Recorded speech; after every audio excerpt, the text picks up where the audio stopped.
Des signaux forts viennent de Rome. Le pape Léon XIV s'adressa aux évêques avec des paroles que tout catholique devrait entendre. Jusqu'à la fin. Aujourd'hui, nous pourrions être témoins de quelque chose qui change vraiment. Parmi les gestes les plus significatifs posés par le pape Léon XIV au cours de ses premiers mois de pontificat, un en particulier a retenu l'attention. L'ordination de 11 nouveaux prêtres pour le diocèse de Rome, célébré à Saint-Pierre avec la solennité que requiert l'office. Un acte qui n'avait pas été vu depuis 2021, en raison des conditions physiques de son prédécesseur, et qui frappait par sa forme traditionnelle, avec l'imposition classique des mains, signe visible de continuité apostolique. Ce geste apparemment ordinaire a en réalité le goût d'un retour à l'essentiel, d'une réaffirmation du ministère sacerdotal comme fondement visible de l'Église, et non comme une option parmi tant d'autres. Or, s'il y a un continent où l'Église catholique a tout donné et risque aujourd'hui de tout perdre, c'est bien l'Amérique latine. Terre de mission, de martyrs, de conversions massives et de dévotions populaires inébranlables depuis des siècles, elle est aujourd'hui de plus en plus le théâtre d'une apostasie silencieuse et généralisée. Les chiffres parlent d'eux-mêmes. Des millions de croyants abandonnent chaque année la foi catholique pour rejoindre des groupes évangéliques ou pentecôtistes, voire une laïcité pratique et indifférente. Et souvent, ils le font non pas parce qu'ils sont attirés ailleurs, mais parce qu'ils sont déçus, trahis, non nourris dans leur foyer spirituel. Ce qui rend la situation encore plus tragique, c'est que tout cela se passe avec la complicité silencieuse d'un certain épiscopat.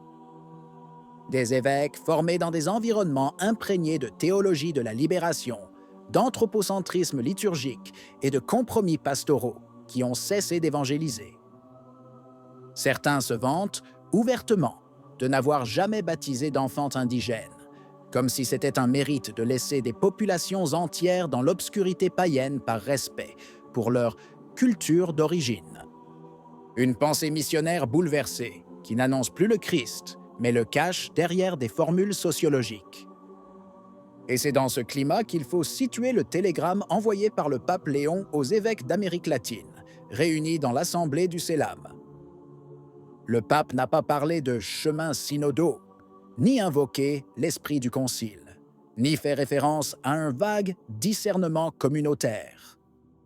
Non, il a demandé en termes clairs que les réponses aux défis du continent soient fondées sur l'Écriture sainte, la tradition et le magistère. Rien d'autre. Pas de bavardage. À l'heure où le mot « tradition » est prononcé avec gêne, voire avec mépris, ce retour à la théologie pérenne de l'Église est tout sauf secondaire. Il s'agit d'une rupture silencieuse mais éloquente avec le lexique post-conciliaire qui, depuis 60 ans, accompagne et justifie souvent tout type de compromis doctrinal et liturgique.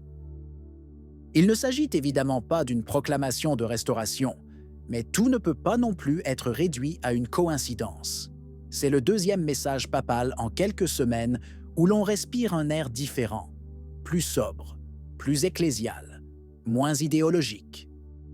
Dans un continent dévasté par des années de dérives progressistes, où des nations entières perdent la foi et où des millions de catholiques se tournent vers le protestantisme pentecôtiste, ces mots sonnent comme une invitation, peut-être un avertissement.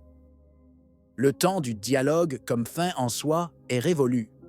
Nous avons besoin d'une nouvelle et véritable évangélisation, fondée non pas sur des modes pastorales, mais sur la doctrine qui sauve.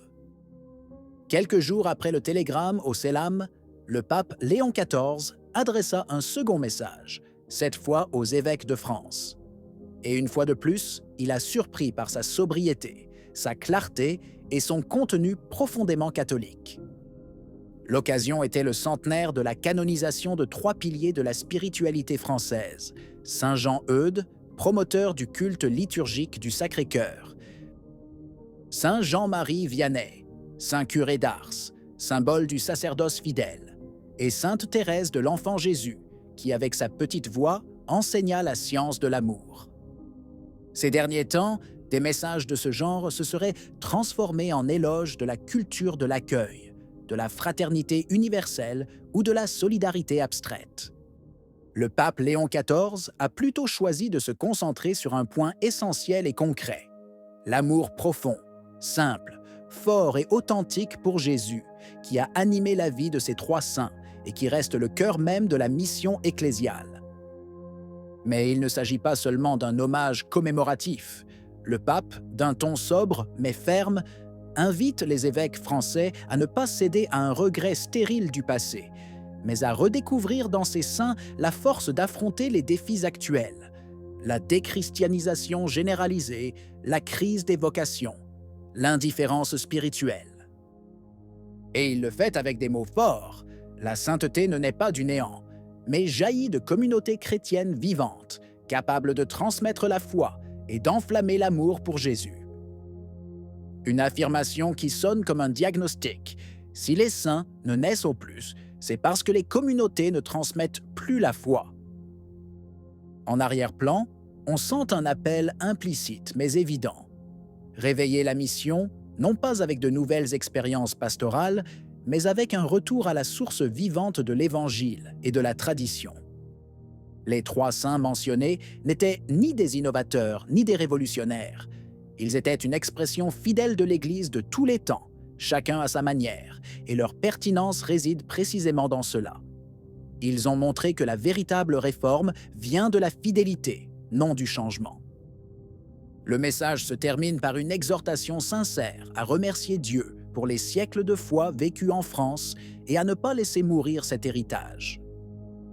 À l'heure où même en France, terre autrefois fille aînée de l'Église, la foi s'étiole et les vocations s'éteignent, le pape indique clairement la voie: la sainteté comme réponse et le Sacré-Cœur comme source.